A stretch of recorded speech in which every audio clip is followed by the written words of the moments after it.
Hello, this is Virginie, and today I would like to show you one of the small treasures from my personal collection. This is a crochet book. I'm going to open it very carefully and show you what's inside.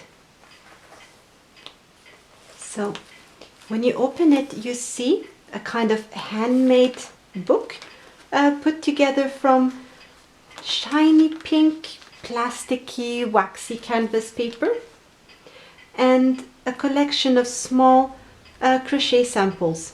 I don't have a date or a name on the book, so I have to just presume that it was probably made by a young lady sometime at the beginning of last century. Rice pattern. This one here resembles small grains of rice. So it was quite common in those days when you learned your needlework that you would create a little book where you would keep samples of pieces that you learned or that you made or that you thought were attractive and that you would want to reproduce later for your own use around the house. We can turn to the next page here. Here you can see even more ideas of patterns that could be used for decorating, for example, tablecloth or curtains. This I can imagine would have made a lovely color for a dress, or maybe crocheted a bit larger to make a yoke for a nightgown. Very decorative pieces. You could also use them to do hedging on handkerchiefs. There was a time period where just anything that could be decorated with needlework would be decorated with needlework. And I see there's different threads used. This one in particular is a thread I've seen many times before in antique crochet and tatted work. It's very fine, twisted, mercerized cotton, and it really keeps it shaped nicely.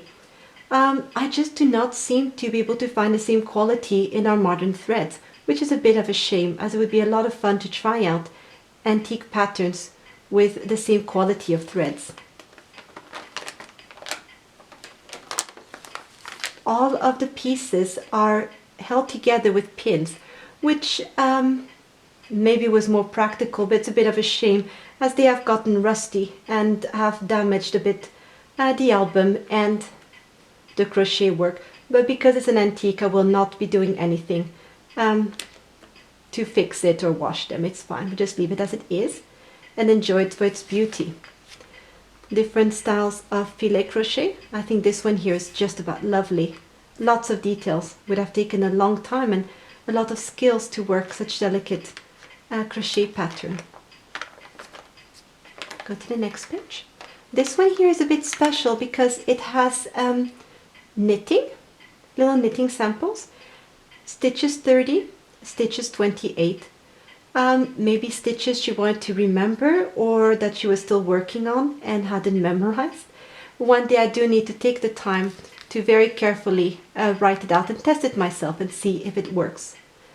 This piece here is knitted, and look just how fine and delicate it is. It must have taken a long time, precision and good memory for remembering all the little details. And just imagine how fine of a knitting needle would have been used to knit lace like this, probably used for the top of a lady's stockings.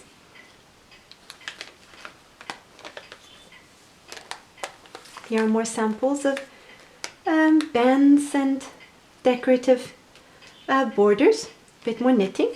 I thought this piece here was absolutely gorgeous. If you pictured with a silk lining, it would have made a lovely coin purse or maybe a pocket for a dress.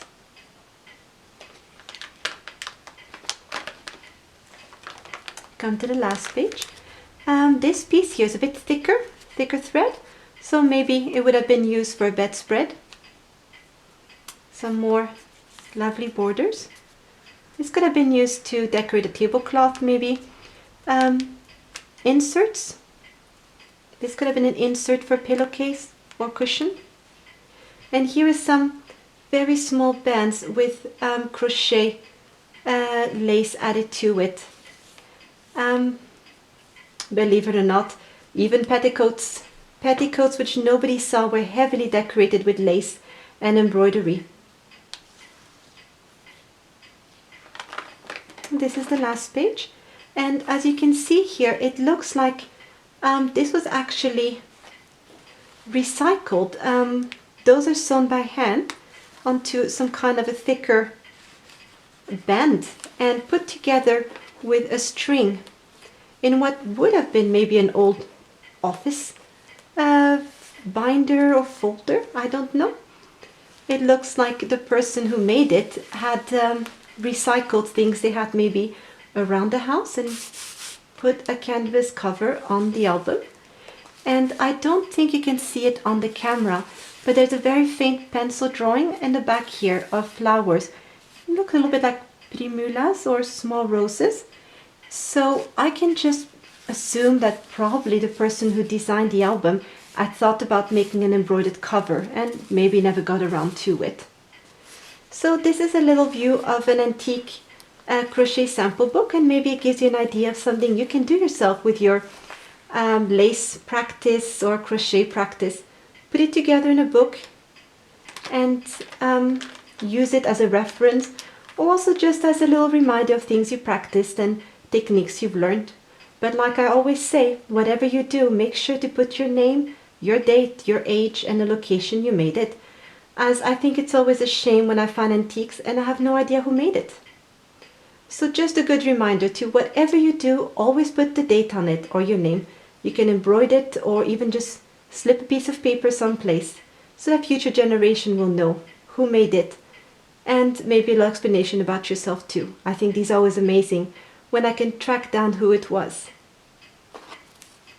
Now I have to admit, I did take it apart, which probably I shouldn't have done, and there was nothing particularly special about the cover. So I think it was just really somebody who wanted to save and use things they already had around the house to create their album.